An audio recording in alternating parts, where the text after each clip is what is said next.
Welcome to another episode of the Anyone But Cam Fantasy Football Podcast. I am one of your commissioners and one of your hosts. My name is Frankie, and sitting across the internet from me is Cam. Cam, how are you doing this morning? I'm doing good, Frankie. Just finished my last class of this break weekend. Gonna be able to see most of the league mates this weekend, so that'll be cool. Maybe talk some smack about how much they suck. I'm the best alpha, obviously. And yeah, it'll be fun. Yeah, you know what? If I'm honest with you, I'm still recovering from that Monday night Chiefs versus Rams game.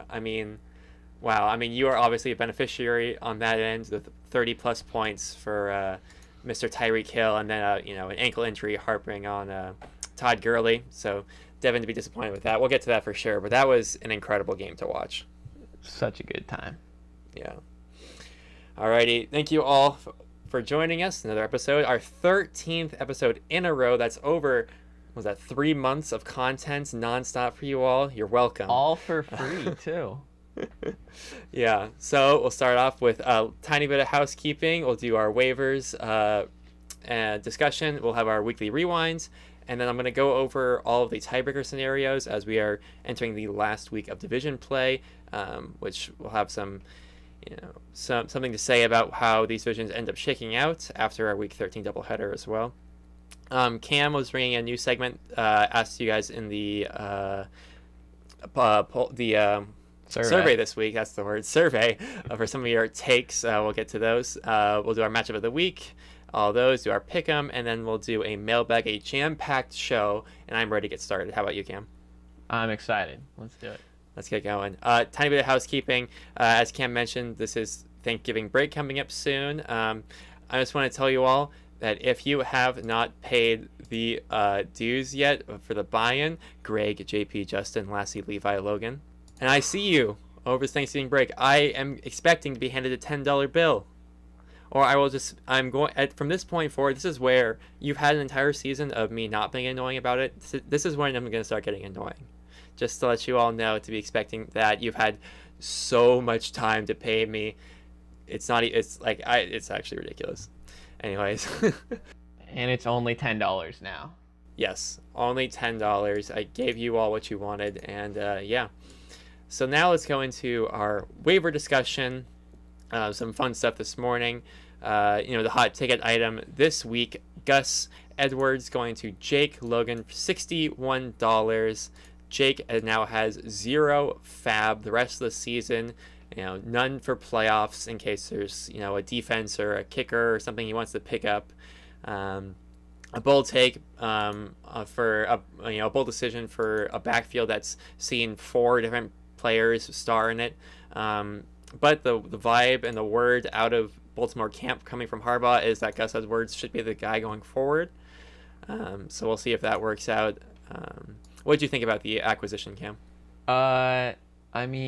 Looking at Jake's roster right now, he's got Zeke locked into his RB1 spot. Mm-hmm. And his RB2 is Adrian Peterson. And behind that, he's got, people either backups or in committees, and Alfred Blue, Mike Davis, and Ito Smith. So if Gus Edwards does actually take over this starting spot for Ravens, he could use him, but I'm not sure if he needed him badly enough to waste all of his fab. Seems like a panic move to me. For sure. The next big item here, Devin ends up spending $35, overspending by about $27 for Cameron Brate, $35 to him. I guess in light of the Zach Ertz performance this last week, his only really terrible performance so far this season, from memory serves. Just a down week across the board for the Eagles. Philly Dilly Offense, as we'll get to. And then, next we had $30 to Logan for Lamar Jackson, and he pairs that with an acquisition of the Dallas Cowboys defense with the remaining bit of his fab, $8. So now both Jake and Logan are out of fab for the rest of the season with still, 5 weeks to go, 4 weeks to go? Yeah, 5 weeks to go. Good luck with that, boys.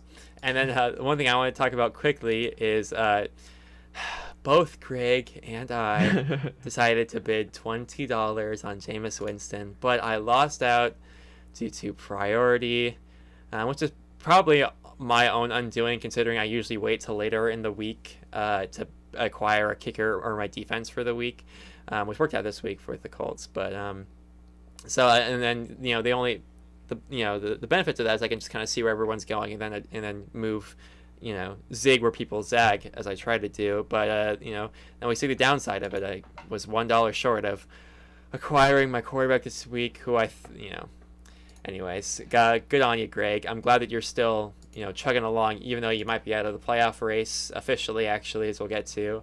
I like to see that you're still fighting and still have a chance at consolation glory. Yeah, and try and keep away from Dylan. Greg's Yes. trying to win. Proud of him. Yeah, I love that. Alrighty, let's go to our weekly rewind here, and we will start, as always, with our matchup of the week. We knew it was going to be a good one, and it ended up being a great one. Dylan versus Levi. We knew it would be a good one, and it sure was. Levi taking control of the division with this win, improving to 10-1, dropping Dylan to his second loss in a row to 9-2. Some big takeaways from Dylan's side. We talked a lot this season about the strength of and the core of Levi's team being the wide receivers, and Dylan's wide receiver core actually ended up outscoring Levi's wide receiver core, but came up short anyways, which is really unfortunate. As we'll see with on the back of Ingram, Newton, and Kelsey on Levi's side. But back to Dylan's, the Keenan Allen continues to score. The glow up on him is real the last 3 weeks, ever since the bye. Been the asset that we've all expected going into the season. We'll talk a bit about the Steeler game later, but James Conner with a bit of a struggle this week. I don't expect it to be a trend going forward, of course. But my only other big takeaway on Dylan's side is Dalvin Cook with minus 0.5 points on his bench. Not too terrible. And the game script wasn't great for the Vikings, but 9 carries for 12 yards. It's very bad. And looking over to Levi's side, like I mentioned, Kelsey kind of saves the day here for him, along with good to performances from both Michael Thomas and DeAndre Hopkins, like usual. MVS, Marquez Valdez, has another down week. Not exactly becoming the player that a lot of us thought he might become, but it's never too late for that. Still has Aaron Rodgers as his quarterback. The only problem is he does have Minnesota this week, and followed by Arizona, so not two great defenses to go against. And then Mark Ingram becoming, in the last 2 weeks, the player that we thought he was going to be starting from week 5. Had that bit of a slump in between, but he looks like he's back to having a very significant role in that Saints backfield. Yeah, matchup of the week definitely lived up to its name, with both these teams scoring a lot of points, over 120 for both of them. It's unfortunate for Dylan because a couple different start-sit decisions or waiver moves over the weekend, and he could have pulled off this win. Panthers defense, which he picked up off waivers, only getting 2 points against the Lions, who pulled off the upset. Go Lions. Not a great move. And Chris Carson on his bench with 11.3 points, who he sat in favor of Dion Lewis. Not really sure what he was thinking there, but he'll move on to next week. Yeah, I don't know. That's a hard one. I don't think it's quite Ben McAdoo award worthy, but it's just that's a tough one to get around. Yeah. I mean, Dion Lewis had been getting hot recently. The last 2 weeks, not so much, but 18 points in week 7, 20 in week 9. So I can see it, but yeah, it's definitely unfortunate. Somewhat of a must-win game for Dylan if he wants to have that division lead. Although definitely not over, as we'll get to later with the tiebreakers as well. Mm-hmm. Let's move on now to the next matchup we have here. We have Greg versus Justin. Justin on a hot streak of sorts, scoring within the top 6, and now the 3 out of the last 5 weeks, scoring 127 points. Very impressive from him. The studs produced for him. The Goffs, your Mixon did well. McCaffrey did great. Or not great, he did fine. T.Y. did great. So I was going to say, and Odell did very well as, also the secondary players, not so much, Devin Funchess, definitely has been having some down weeks. This the 4th week in a row under 7 points for him. And just my only other huge takeaway from Justin's side is that it seems that cornering a bit of the quarterback market. He did recently drop quarterback, but he still has Russell Wilson and Jared Goff on his team. He had 3 quarterbacks who all put together pretty good to very good weeks this week, which just makes the waiver wire harder for everyone else, kind of like me. So good on Justin for that. And then on Greg's side, takeaways: Demaryius Thomas, 0 receptions off 1 target. Yeah, it's rough. Not exactly a missing piece that we thought maybe could be helpful for the Texans quite yet. And then it's basically my only big takeaways from Greg's side is that he just he has no boom on his team. Fournette can always do well, but he doesn't really have the boom player on his team if AJ Green is not healthy, which we saw this week, which is unfortunate. And I wasn't gonna say it, but it's been a running theme this whole season. I feel like I have to say it. Greg once again started the wrong quarterback, although it wouldn't have mattered this week had he started Aaron Rodgers. It's Greg, come on, man. Honestly, Greg picking up more quarterbacks just to make the decision harder for himself too. I had no idea what he's thinking there besides just keeping away from Dylan, but I wonder if he'll actually consider starting any of those new guys he's got. Yeah. Alrighty, let's move on now to my matchup this week. My matchup versus Lassie. Lassie ends up becoming the number 1 scorer on the week. His first time doing that this season. Great timing. You mentioned last week when we were talking about this matchup that it's very possible that Breeze, Aaron Jones, and Saquon Barkley, if they all hit, could outscore the rest of my team, and they almost did that. So good call, Cam. I had an okay week. Ended up coming away 7th highest scorer on the week. Not too bad. Philip Lindsay did really well for me. Excited about that. Down week for Allen Robinson. Not super. That's something to definitely monitor going forward, especially with Trubisky's injury. And then down weeks for both Tevin Coleman and Tariq Cohen. I was really expecting a lot more for Tevin Coleman. I thought he could have been someone who could have really helped carry my team this week. Definitely not so. And I guess, now is the time of any time to talk about the Steelers versus Jags game, which I watched in entirety. Probably the most frustrating game I've ever watched in my entire life.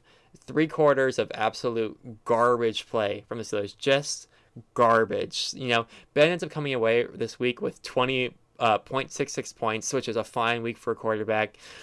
But he went 27 for 47 on his attempts with 3 interceptions. Awful. Juju came up big with 2 really great catches in the last drive. Vance got a touchdown, another touchdown this week, which is great to see that. But that Steeler game was just abysmal, just terrible. I don't know if you had to watch any of it, Cam, but yeah, it was rough. Yeah, I definitely saw that one Jalen Ramsey pick where he, saved the ball with his hand underneath it. That was pretty awesome. Yeah. But you want to know the difference between our quarterback situations, Frankie? Yes, what's that? When yours has 3 quarters of just throwing picks and doing nothing, he can come back in the 4th quarter and get you 20 points. When my quarterback did that, he gets benched and I get nothing. It's a rough life. Well, yeah, I mean, that's the difference between having a good defense and having one of the worst defenses. Like the Steelers held the Jags to not that Ben was ever going to get benched, but the Steelers were able to hold the Jags to field goal after field goal after field goal to keep the Steelers in and kept the offense believing that they had a chance, which is not always the case in over there in Tampa Bay. Yeah, and I was surprised that they actually pulled off that win. It's good for them. Yeah. Those are the games you need to pull out for AFC standing wise. Anyways, back to fantasy. Let's move on now to Logan versus JP. Logan pulling out this one over JP. Thank you, Logan. I appreciate that one. Starting on Logan's side. Oh, this is the first time Logan's won in like 8 weeks, right? That's something we talked about last week. Breaks the losing streak. Yeah, congratulations. You're still in the playoff hunt. Has yet to beat a team outside of his division. Royce Freeman needs to stop taking Philip Lindsay's touchdowns. That would be great. It's very annoying. Larry had a good game off of just 2 receptions, and that was really bailed out by that touchdown. And then, of course, Devontae Adams, as we say every week, did really well. And then, definitely got some help out with his kicker and defense, as Logan tends to do, getting help from those, auxiliary positions. Good stuff from that side. Coming up just short on JP, though. Underperformances pretty much all the way around. But Lamar's fine, and DJ was pretty good. Although you were definitely expecting more against Oakland. At least just kind of held back by a touchdown. Still 137 yards on the ground. Can't complain about that too much. And then just looking on his in his flex position, we had Alex Collins, who was basically benched for Gus this week, and he could very much lose his job. So you might be looking to find somebody else to throw in that flex going forward, maybe like Tyler Lockett. And then only other big thing here, Emmanuel Sanders gets outscored by my Cortland Sutton this week, which excites me. Yeah, the big swing in this game, I think, was Larry Fitzgerald. Only had 2 catches, but both of them went for kind of short touchdowns, which probably, if he didn't have those, David Johnson would have gotten one of them and could have swung the game in JP's favor. And then Sunday Night Football, he needed like 12, 13 points from a kicker and a tight end. Definitely doable. His kicker came in clutch with 11, but Trey Burton, 1.4 points with 1 catch for 9 yards. That's a heartbreaker. Yeah. His team misses Gronk. It's an unfortunate game script for a lot of the Chicago players this week, even though they ended up coming away with a win, which is weird. Anyways. It was nice for the defense. Yes, that's true. Alrighty, moving on now, we'll go into Jake versus Tyler. Jake, doing the usual thing of when you go against Tyler, you put up a lot of points, 133 points on the week for him. Jake just all the way around had good performers besides for Corey Davis and Trubisky. Trubisky with a bit of the shoulder injury, something to definitely monitor, as I mentioned before. I mentioned last week that Jake is probably going to chase Corey Davis's points from last week and get burned, and that did happen. It's unfortunate, but I don't blame him too much for that. And then just looking on his bench, having Josh Reynolds in light of the Cooper Kupp injury is a great asset this week, and I think he could be a pretty startable wide receiver 3 going forward into the rest of the season as well. And then looking on Tyler's side, he had a pretty good performance overall considering his bye issues. When you consider that James White and Nick Chubb both on bye this week, still putting up 95 points. That's very good in my opinion. And then, Eric Ebron ends up getting nothing this week, gets goosed on, unfortunately, in favor of Jack Doyle. Eric Ebron saw more of a heavier shadow coverage from that defense. It's just another thing to watch going forward to see how much defenses are going to key on the new double tight end system that they're running over there in Indianapolis. Antonio Brown had a good day despite only 5 catches, being shadowed by Jalen Ramsey. And we all saw, I'm sure, the highlight of Jalen Ramsey mossing AB in the end zone. That was not fun to watch. And then only other takeaway from Tyler's side is that Julio touchdown Jones strikes again, 3rd week in a row of 20+ points. That's the Julio that I know and Julio that I like to see every week, even if he's not on my team. Yeah, I mean, Tyler was kind of hindered by his stud wide receivers not performing up to exactly what they should have earlier in the season. Yeah. But this part late in the season, they've definitely been coming on super strong. It's super unfortunate that Tyler had these bye weeks late in the season when he needed to make a push for playoffs. And it's getting thin for him, and that's rough. Yeah, we'll get to that soon. But before that, our last matchup of the week. Your matchup, you versus Devin. Some trash talk going into this one. You ended up coming with a 63-point victory over Devin as you had him choose your wide receiver 2. As we've chronicled the last 3 weeks, I think, your search for a wide receiver 2 comes up with Tyrell Williams for 3.2 points. Yay. But on your bench, you had DJ Moore, 25 points. You had Traquan Smith for 26, and Doug Baldwin for 14.7. Starting any of those guys would have put you over for top team of the week. So yeah. And as I mentioned earlier, Jack Doyle benefited a bit from the coverage on Eric Ebron, although he didn't do too much with it this week. And then, it's you can tell how strong a team is when there's the starting quarterback for that team can get benched in the middle of a game and still put up 36 points with only 8 points for Fitzpatrick, who gets benched for mid-game the third time this season, I think. Second time for him. Second time for him. Jameis once. Oh, okay, gotcha. But yeah, yeah, that's rough. And then looking more over to Devin's side, the Eagles suck. And then we saw, as I mentioned earlier, Gurley not sidelined, but slowed by a ankle injury this week. Probably won't be an issue going forward, but something to watch, of course. And then, one thing that definitely is a big problem for Devin, or at least could be a big problem for Devin, is the injury to Kerryon Johnson. They do play on Thursday this week for the Thanksgiving game, the Detroit tradition, of course, who's not going to be able to play, with 99% likelihood. Be looking to start someone else, maybe Jordan Howard or even Marlon Mack could fill in that role for him. Yeah, it's just that, we've talked about it a lot last season and, of course, this season as well. It's just if the Eagles have a down week, Devin has a down week, and that's what we saw. Yeah, I definitely think Devin's team is the banner case of why stacking on a certain team for your roster isn't always the best idea. And I'm going to be honest here. Going into this week, I was thinking, Devin's starting Kerryon Johnson and Kenny Golladay. They're going to do nothing right now because the Lions suck. But the Eagles could go off against New Orleans. But shows you how much I know. Yeah. So that was our weekly rewinds. And now let's go into a segment that we'll be going over this week and next week. Tiebreakers. As I've talked about in the last couple of weeks of the podcast, tiebreakers might come into play for division titles.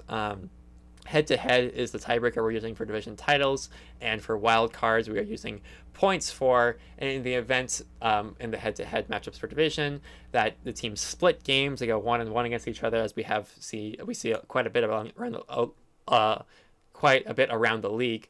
The total points scored, and that will determine the winner of that. So we'll start at the top with Rotlack. The only two people really in contention for the title is Dylan and Levi. And even though Dylan loses this week, he still retains the tiebreaker, or he has the tiebreaker over Levi, because overall has scored 18.5 more points against him than Levi has scored on Dylan. So that's something that can help Dylan rest easy this week. And then going down to Studs and Stoners, Lassie flipped the tiebreaker on me this week, unfortunately, with the big win, which is unfortunate to note for me, because I lost week 1 to Logan as well, who outscored me by 28 points. So even if I beat Logan this week, I will have to outscore him by 28.1 points to win the tiebreaker. Not looking good for me, although I do have a tiebreaker over JP with beating him twice this season. And then just looking for the rest of Studs and Stoners, Lassie does have JP this week, who's the only person in the league so far that he would lose the tiebreaker to, as I mentioned, he has over me, and he's beaten Logan twice. But he will have to beat JP this week by 46.73 points at least to flip the tiebreaker, even if he does win. So that's not looking likely. It's a bit of a mess in the Studs and Stoners, as what to be expected, I think. Yeah, Studs and Stoners living together. It's chaos. Yes. And then looking down to the Alphas, Devin is essentially out of the division race at this point, going 0-2 to both you and Jake. Unless some crazy stuff happens, but it's pretty much over. And then the only other big thing to mention on your side is that you are playing Jake this week. And the only way, even if Jake beats you, he'll need to outscore you by 39.19 points to flip the tiebreaker. So I'd say that one's probably pretty secure in your favor. Let's hope so. At least. Yeah. Alrighty, and you guys can always check out these tiebreakers. I added them to the pinned post. I updated them 2 days ago as needed. And as I mentioned in the post, highlighted games are the ones I can flip this week. It's all there for your viewing pleasure. Thanks, Frankie. You're welcome. Trying to be as transparent and as possible. Alrighty, let's move on to our next segment. And Cam, this one was your idea, part of the survey. Why don't you take me through the thought process and what we're going to be doing here? Yeah, so this is some blatant plagiarism from one podcast that I listened to, and it's called Takes on Takes. The way it works is we have 5 real takes that we can jump on from the podcast, thanks to everyone who submitted one. Mm-hmm. And I was thinking we could take turns reading the other person one of the takes, and then the other person says, whether or not they agree this is a good take or, trash takes. There are a couple in here, I think. And just see what we think about what other people in the league think. What do you think? That sounds good to me. Okay, so since I made this, I will read you the first take, and we'll see what you think. Okay? Okay. This one's a bit heavy, so might have to read it a couple times. But it says, Frankie is analytically the worst team. Also, Cam's team is too volatile. Tyler is good AF. And Dylan is overrated. What do you think? Whew. Interesting. If you want to take that step by step, I understand. Yeah, no, I'll take it step by step, right? So mine first. Frankie is analytically the worst team. I don't know why you whoever this take came from threw in the buzzword of analytically or like what that's supposed to mean. All right, whatever. But let's analyze it. So looking at my roster right now, I have on the season the quarterback 6 and Ben Roethlisberger right in the middle. Not bad. You always want to have top 12 and that, of course. But QB is a very a streamable position as we know. Looking over to my running back situation, keeping in mind that I don't have my first or third round pick. I have the running back 11 in Philip Lindsay, so that's a running back 1. I have the running back 15 in Tevin Coleman, and the running back 17 in Tariq Cohen, all running back 1 or running back 2s. Okay. Also, you got Sony Michel. It could be good. Yeah. Looking over to Sony Michel as well. And then looking over to my wide receivers, Allen Robinson's had some a lot of players on my team have had some injury stuff. Sammy Watkins, some injury stuff. So it's not totally accurate. He's been a bit up and down. Allen has his injury issues too. So I don't, it's hard to really weigh those. But we do have Juju, my 8th or 9th round keeper pick, who is the wide receiver 13, which is a wide receiver 2, borderline wide receiver 1. And then for my tight ends, I have right now Vance McDonald, who's the tight end 11. So every player on my team is very startable within the top the one of the top 2 tier type breaks. If you're considering 1 through 12 a tier, 13 through 24 a tier. So now I know I don't have any of the people on the top 5 or the top 6 or anything like that. But I just let's just take a that's my roster, right? So now let's just look over people like, I don't know, Logan's roster when he has a team like Elijah McGuire, Kenyon Drake, and Isaiah Crowell, Royce Freeman, and I don't know how you can tell me that yes, he has Devontae Adams, sure, whatever, or Greg's team, who really the only he has Tyler Boyd's been good, and he has Leonard Fournette, but show me something else on this roster here. I mean, okay, and then quarterback wise, Aaron Rodgers has been good, but come on, show me something. Analytically, I don't see it. You want to call me the 3rd worst? I think that's fair. The worst? I'm not sure. I'm not sure. I'm totally seeing it. All right, I think you had a good take on that take, Frankie. The next take was Cam's team is too volatile.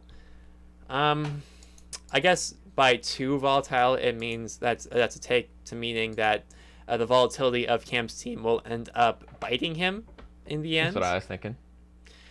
I'm not saying it. He's had one game this season under 100 points, which week 8, is a rough one. His next lowest scoring game was week 5 at 106. Everything else is in the teens, all the 100 in teens, about 120 up to about 170. Yeah, he's a little up and down, and maybe the narrative that we've seen around the league is that it's too volatile. But if you look at the numbers, Cam's team is not too volatile. I know I disagree. I agree with you there, Frankie. If we just look at the numbers on the season of just like where I rank in scoring for each week, I have scored the 12th, so the least scoring week 8, which was rough, and then I scored the 8th most points week 5. But every single other week, I have scored top 3, and with 4 weeks scoring the highest score. Yeah. So yeah, I have some bum weeks in there, but I think all I need is just a streak of 2 wins if I can get a bye, or 3 high scoring weeks if I don't, to make it to the championship, and I don't think that's out of the question with my team. Yeah, I mean, everyone has bum weeks. It's just fantasy. It just happens. Like it's not a big deal. No. Alrighty, and then the next take was what? Tyler is good AF. Yeah, I mean, we've talked about this for I don't even know how long. I think it's literally since like the beginning of the season we've been talking about how Tyler's team is good. It's just some unfortunate it's unfortunate starting off 0-3 in the alphas and having to fight his way back and then ending with alpha play as well. But with the inquiring, with the glow up of Nick Chubb, James White being solid the whole season, AB and Julio Jones, yeah, he's good. Is that even a hot take? Like I don't know. To show you how not hot I feel like this take is, on the survey I had the question of unluckiest team, right? Tyler received 7 of the 9 votes, and I am suspicious that the other 2 votes were just people voting for themselves. Yeah. Is what it seemed like. So yeah, I feel like everyone here thinks that Tyler has a good team. It's just been, boned a little bit. Yeah. And the last take here, Dylan is overrated. Oof. That's an interesting one. Yeah, I mean, I still put him in the top 3 on the season, like a power game. I feel like putting him in top 3 isn't too crazy. It's like his points for is higher than Levi, and the points against are a bit lower, but not too far off. 24 points over the course of the season isn't much. Now I feel like Dylan is either 2 or 3 on the season. I don't think it's overrated. I don't feel like he's overrated. What do you think? Yeah, I agree with you because I don't think anyone's ever parroted Dylan as like the end-all be-all of best teams in the league. He's always just been among the elite. Yeah. And I don't see how you can make an argument that he's not. All right. So that was that one take. So if you want to read me a take, I will give you my take. Alrighty. This next take here, it's a doozy, and I will read it. The NBA is better than the NFL. All right. Let's just preface this by saying this is a trash take. Trash. Yes. The one thing NBA may have better than the NFL is just like the meme culture around it, or like how crazy the drama can be. Mm-hmm. But you can't say that that's even way better than the NFL, considering earlier in the season we had Fitzmagic dressing up as Conor McGregor for a post-game press conference. Yeah. And, we have Sean Payton just constantly being a dick. But the one thing that is 100% better about the NFL than the NBA is just every game in the NFL feels like it matters. Yeah. Like in the NBA, there's 70 some games, or is it over 100? I honestly don't really know. Frankie, do you know? It's like 82 or something. Okay, I was thinking 72, but 82 sounds right. Something. That might be hockey. I'm not sure. It's close though. Okay. Anyways, and in NFL, there's 17 regular season games. So that's why people love college football or March Madness, because every game it feels like you're playing for your life. Yeah. And then in the NFL, that carries on to playoffs. Playoff games are crazy in the NFL, like with the Minnesota Miracle last season, or the Chiefs coming back from or Chiefs getting beaten by the Titans after leading 20-something. Yeah. In the NBA, you have the series, So even if the Warriors drop 2 games at the beginning of the series, you're still just like, oh, not even worried. They're fine. Yeah. So what makes the NFL better? It's got less games, so games matter more, so they feel more important when you're watching them. NBA might have better off-field stuff, but I don't know if that makes it better than the NFL anyways, because we're talking about like watching it. And then the NFL is just more entertaining to watch, finally, because there's less scoring. So just like with how there's more games in the NBA, there's more scoring. So like if you're down 10 early, then you're just like, oh, it doesn't even notice because they're just scoring basically every time they go down the court. Whereas the NBA or NFL, like there are games that are decided by someone scoring 3 times rather than 2. So every single time you score, you're like, oh my god, this is crazy. And I don't know if anyone could find an NBA game that makes you just react the way the Chiefs-Ram game went last week, or on Monday, or like I said, the Minnesota Miracle game, or even the Super Bowl. Like, there is no game in the NBA that compares to the Super Bowl. Trash take. Yeah, I mean, like, literally the only thing that the NBA and basketball in general has over football, in my opinion, is the buzzer beater. And like that's literally it. Like everything about like I disagree that even that stuff off the court, off the field is better in the NBA than the NFL. Free agency in the NFL is so much more interesting than the NBA. It's not even funny. Like I get like it. I get it's cool that like you have like a lot of times you have like stars moving around teams, but just like following the intricacies and like seeing how a team in the NFL can manage all the different positions. It's so much better. And the NFL games are way more fun to watch on TV and in person. NBA games are a total bore to watch on TV 99% of the time. It can be good in person, but like most things are good in person. Yeah, and NBA sucks. And also there's no parity. NFL is the league of parity. Yeah, you have the teams like the Patriots and the Steelers who do well every season, but the Rams are good. The Rams were a terrible team 2 seasons ago, and now they're a favorite to win, favorite to at least make it to the NFC Championship game.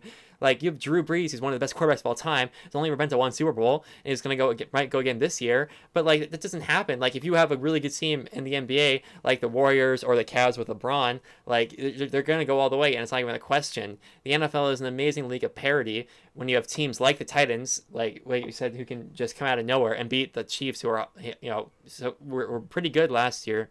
Mm-hmm. And like the Jags can come out of nowhere with a trash talking defense and stun the Steelers in Heinz Field. That's come on, it's not even a comparison. It's not even a comparison.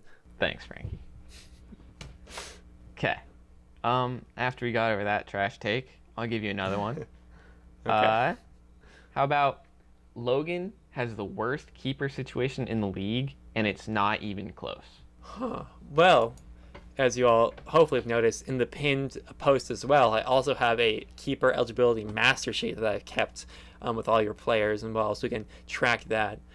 Going down to Logan here, players able to be. I mean, I just remember that now that he has Larry Fitzgerald, he can keep him for a first-round pick if he'd like next season. So, and then you can keep Devontae Adams for a second. So he's got his wide receiver base covered. No, he's great. He's great. But seriously, I mean, just looking at his people, he's able to keep Isaiah Crowell, Kenyon Drake, Marvin Jones, Devontae Adams, Greg Olsen, Calvin Ridley, I guess Kirk, Royce Freeman if he somehow takes over the job, Larry, and Elijah McGuire. Yeah, I'm not seeing a whole lot here. I like. So maybe Calvin Ridley for a 9. Yeah, potentially. So is that the worst? I can't honestly say I've combed over every single person's keeper list, but I'm not totally sure. I see one. Maybe I don't know. JP doesn't have a whole lot going on his side, but I guess not for much for Greg either. I think he's definitely down there, if not the worst. What do you think? Yeah. So definitely. Logan's team has no like shiny certified keeper that you definitely want to have next season.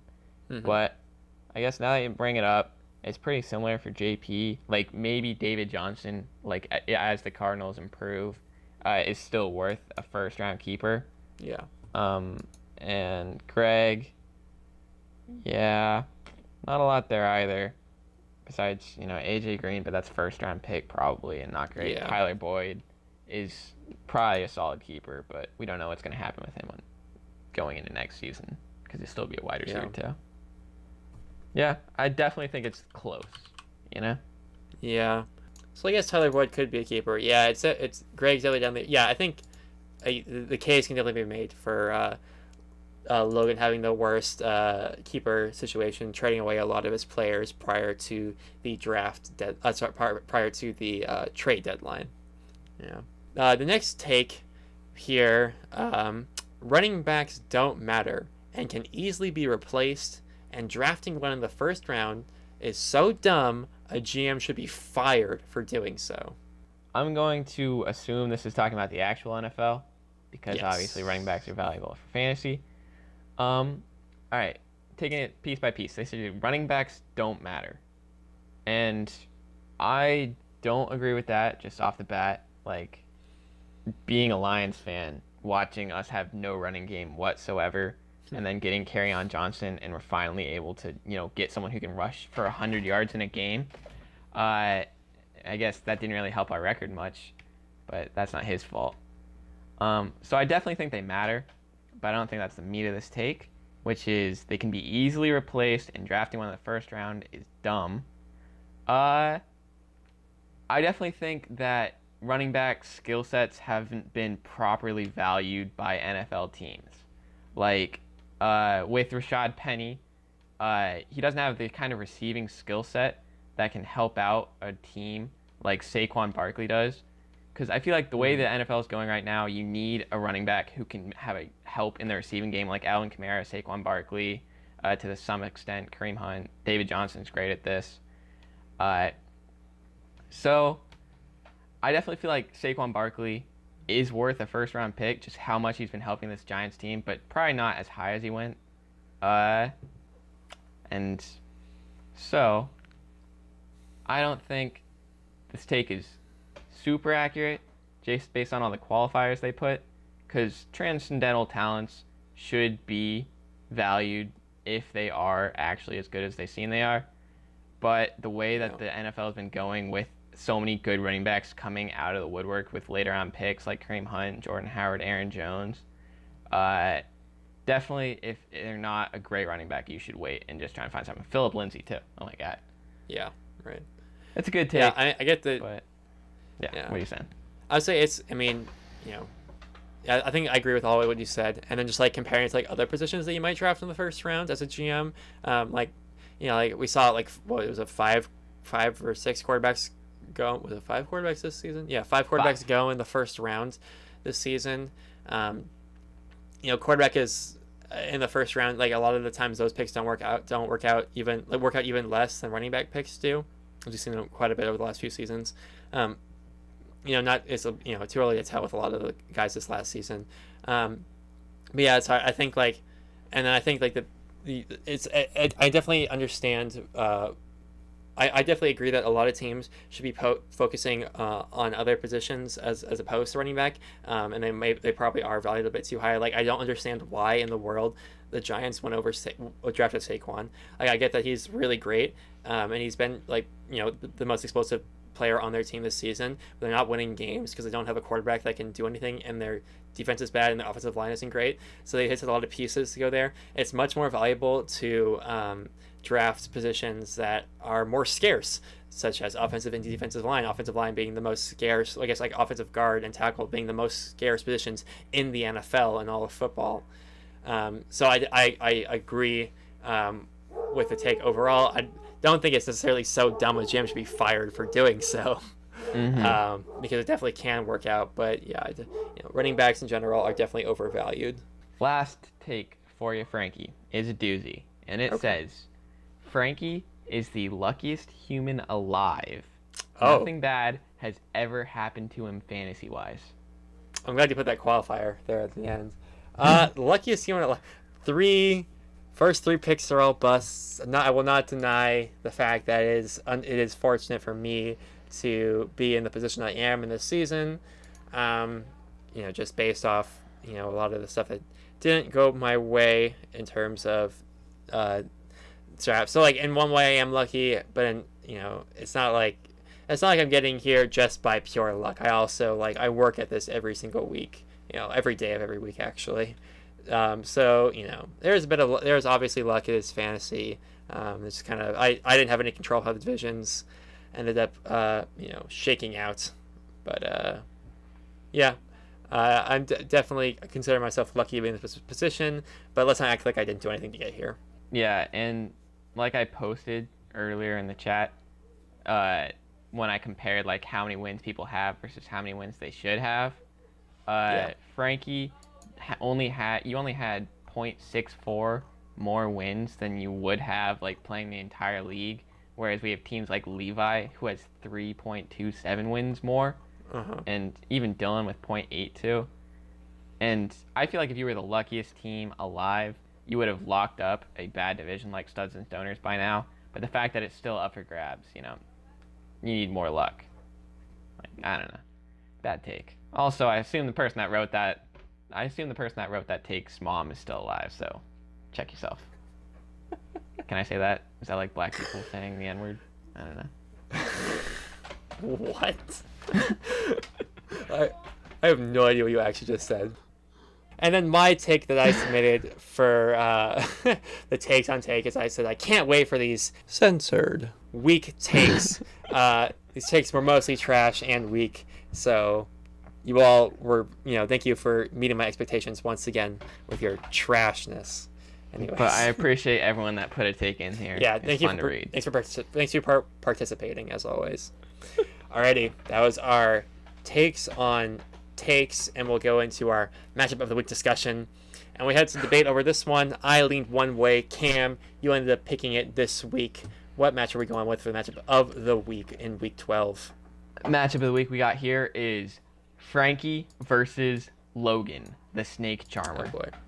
I feel like there's a lot of build-up in this game with Logan, changing his entire team aesthetic to the Snake Charmer, and why did it have to be snakes? Yes. And obviously there's a lot of history in this matchup with Logan, calling you out at the beginning of the season, saying he wants you in his league or his division. He wants to take you down week 1. And, he did pull off that win week 1. And if he pulls off another, then Studs and Stoners is wide open once again. But if you can take him down, then you have a clear shot, to take your luck and move it into playoffs.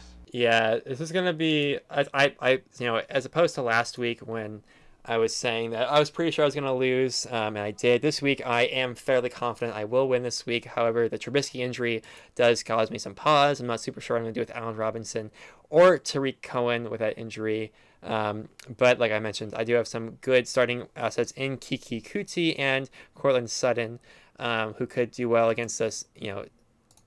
People have been overrating. People have been, going a bit too far, saying that the Steelers have a good pass defense. Joe Hayden's good, but that's about it. Mm-hmm. Mike Hilton's all right too. So I think they could definitely do some work there. Yeah. But I don't think I'm gonna be one of the higher scorers this week, but I definitely think Logan's gonna be one of the lower scorers. Elijah McGuire, Kenyon Drake, Calvin Ridley. Larry, who's just so touchdown dependent, it's not even funny. And then I have some worries over what he's going to do quarterback wise. Kirk Cousins could always go off, but it looks like he's going to be starting Lamar Jackson, who could definitely go off. There's definitely a run defense that you can beat in Oakland, and that's what he's looking to do. And as we all know, run yards are significantly more valuable for quarterbacks than passing yards are. So that's something I'm worried about as well. But if I had to, take a team in this week, it would definitely be myself. And I need to win this week, very much so, or I'll probably need to win both of my week 13 matchups, which is against Levi and Jake Logan. So even if I win this one, the division is not locked up because I probably need to split and beat one of those teams, unless JP beats Lassie and knocks him down, because Lassie is the only team I'm super worried about fighting end up tying record with me in the winning tiebreaker. He does face you in week 13 as one of his matchups, so I'm looking forward to that. But yeah, I think this is a fun one, and I would pick myself. Who would you pick, Cam? Yeah, I feel like you're probably going to win this one because Logan's best players do have some tough matchups. Devontae Adams against Minnesota in Minnesota. Yeah. And then Calvin Ridley playing New Orleans is green right now, but they've been shutting people down recently. Yep. Yeah, so it's going to be interesting to see what you do with your Bears players and stuff like that. But I feel like your team overall is just better than Logan's right now. Yeah, and I've outscored Logan 5 out of the last 6 weeks too, so like the recent trends are in my favor as well. Yeah, this is definitely a fun one to watch. Alrighty, What's that's much for the interesting here, week. though. Wait, What? one sec. Oh, go on. Going to the survey about your game, we asked who is going to win. And right now, Logan is actually predicted to beat you with 6 people saying him and 3 saying you. So we might just be looking at you upsetting him. That's what we're thinking is going to happen. I feel like people might want him to win, but I feel like if you look at it, like if you look at the numbers, I definitely would pick myself. I don't know. Stupid biases in the survey. God. Yeah, I do everything for you people, and all you want me to do is lose. It's fine. It's fine. When I just secure my playoff spot with like 5 or 6 wins, you can all just cry about it all you want. You'll bathe in the salty tears. Moving on to our Try Hard Chalice watch, Levi did not text me as we said he should if he listened to the podcast and we consider him a try hard. But as I suspected all season, I'm pretty sure Jordan is still in charge of Levi's team, and Levi has no need to worry about the podcast. So that was not a Try Hard Chalice game, which means Dylan retains the Try Hard Chalice once again. It's not up for grabs this week because he's playing Greg. But it is up next week because one of his matchups in Week 13 is against Devin, and that'll be the last chance as the Try Hard Chalice does only go for the regular season. And so that will be the last chance. The owner of the Try Hard Chalice will either be Dylan or Devin. So, yeah, just look forward to that one next week. Levi, you really let me down, my man. I got to tell you. Yeah, I was really looking forward to see it at least change hands once this season. Yeah. I guess it did Week 1. That was it. Alrighty, so now let's go into our weekly pick'em. Let's quickly talk about who we have in each of the matchups this week, and we should just start right at the top here with because we just went over my matchup. Let's just do it division by division, and we'll start here then with Lassie versus JP.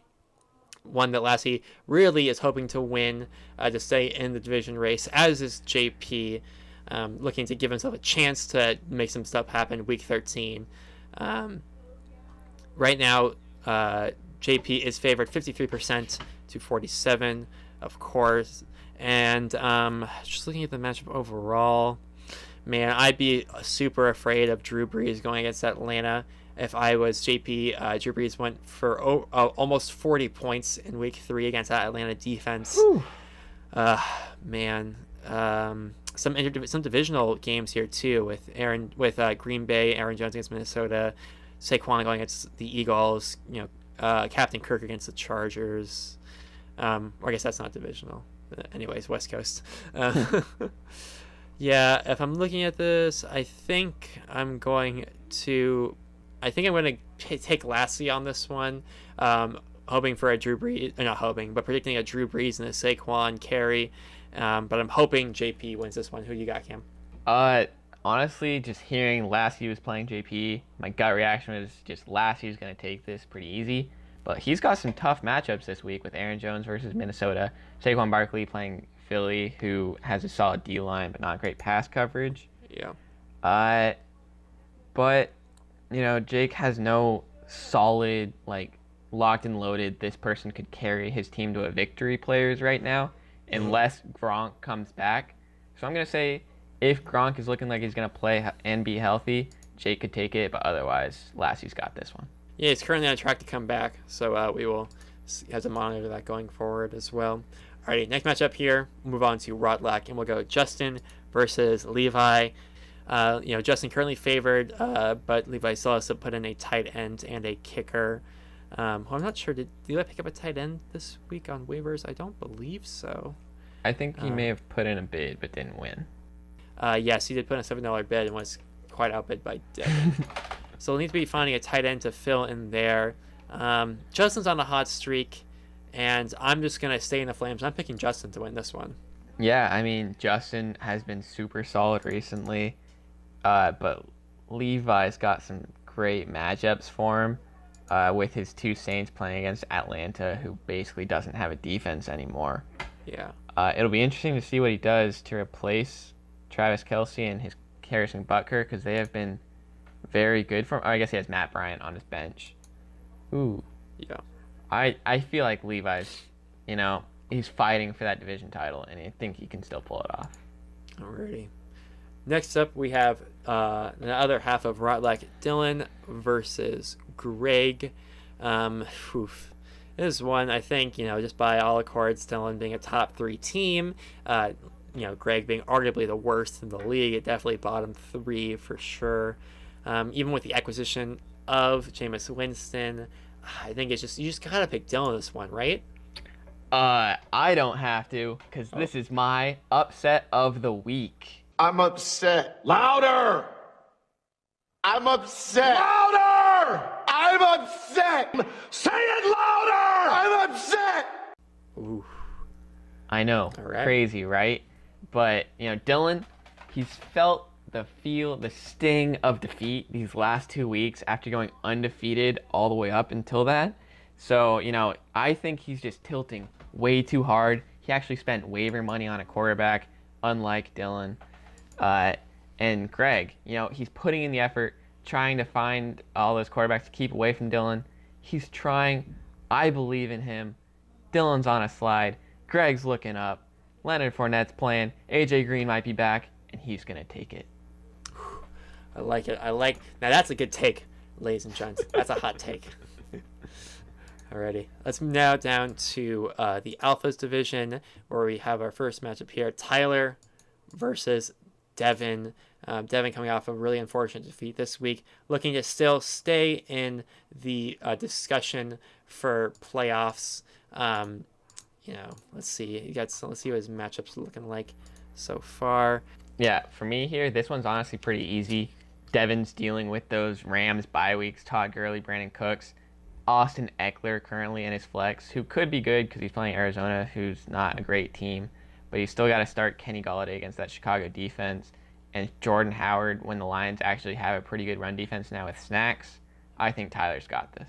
Yeah, I mean, just looking at it, I like to see Julio touchdown, Jones score big against New Orleans. Nick Chubb can definitely do some work against Cincinnati. Yeah, I think Tyler's got to be the pick here. Sorry, Dev. Have fun in the consolation bracket. I won't see you there. All right, our last matchup of the week here. We have Cam versus Jake. Cam, of course, is favored, like always, even with Kareem Hunt out.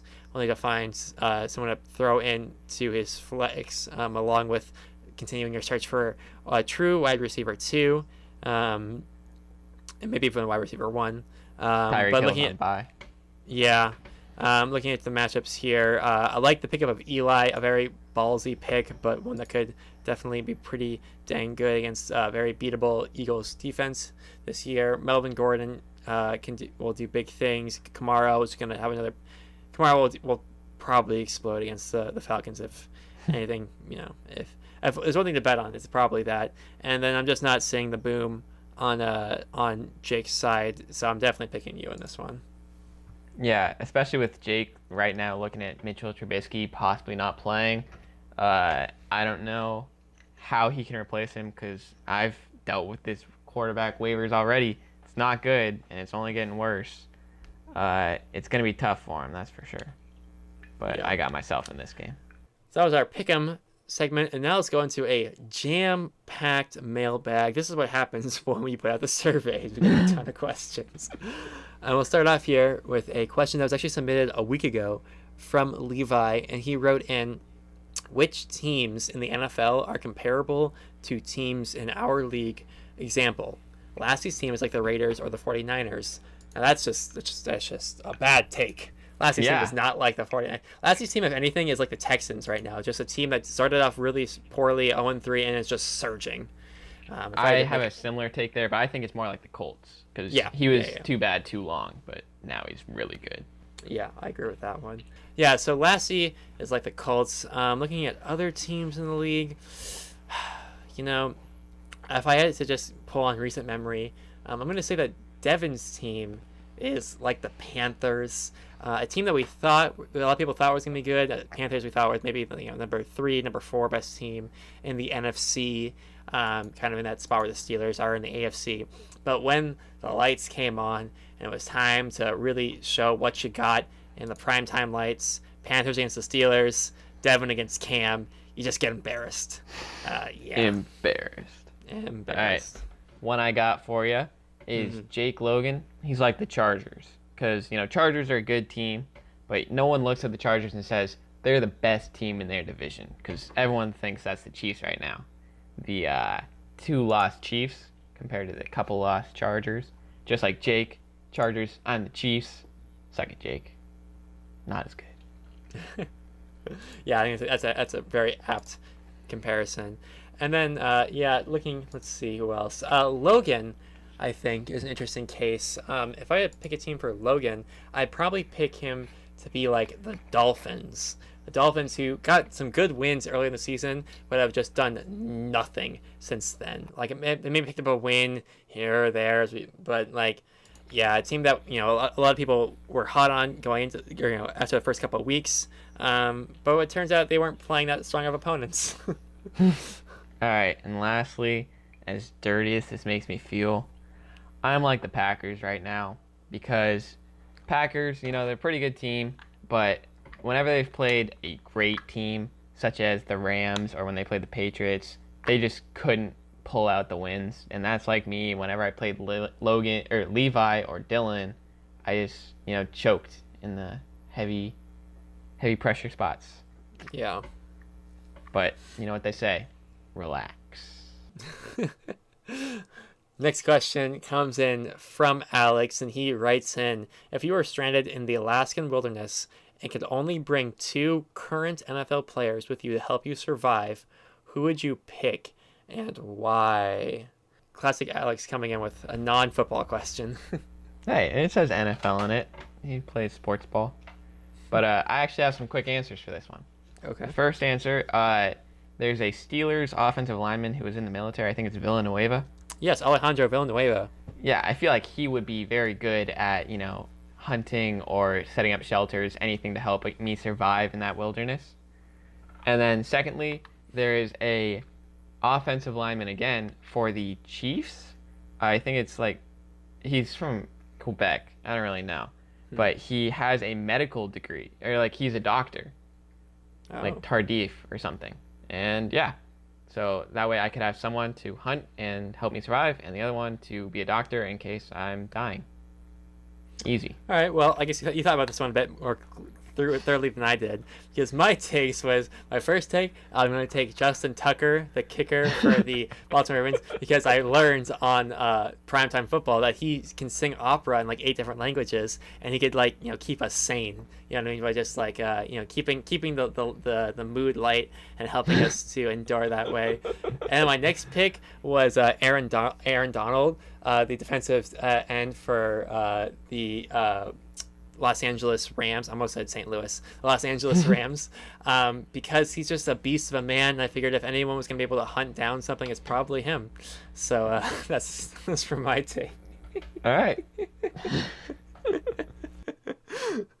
All right. Next question comes in, and it says, remember when Frankie said censored would outscore censored week 1 and then cut it out?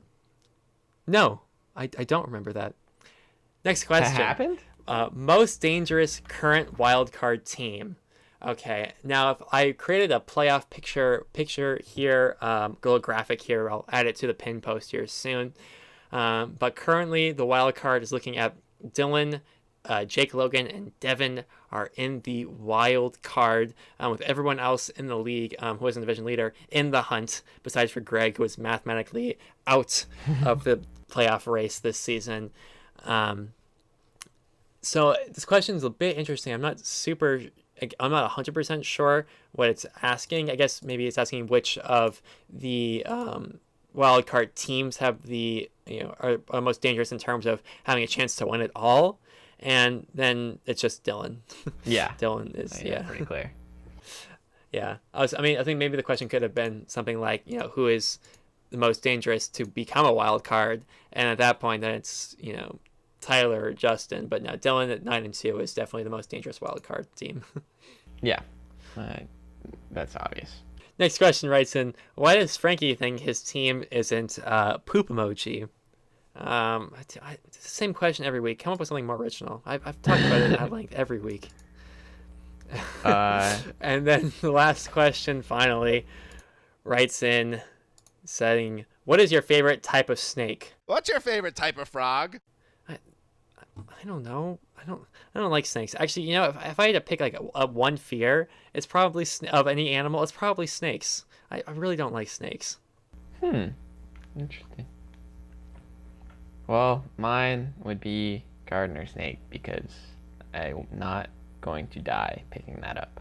Yeah, that's true. They also many a gardener snakes gave me many heart attacks at the gardener's choice though. So I'm not a fan of them either. Thank you all once again for listening to another episode of the MLB Camp Fantasy Football Podcast. A long one this week, but as we are in that time of the season where things are getting super interesting, going into our last week division play, I think it's necessary to get all this out. Thank you all for listening. I have been Frankie. Oh, and I'm Cam. And good luck to all of you on your matchup this week, besides for Logan. And Jake, you're going to need luck, so you can keep it. And we'll catch you all next week. Goodbye.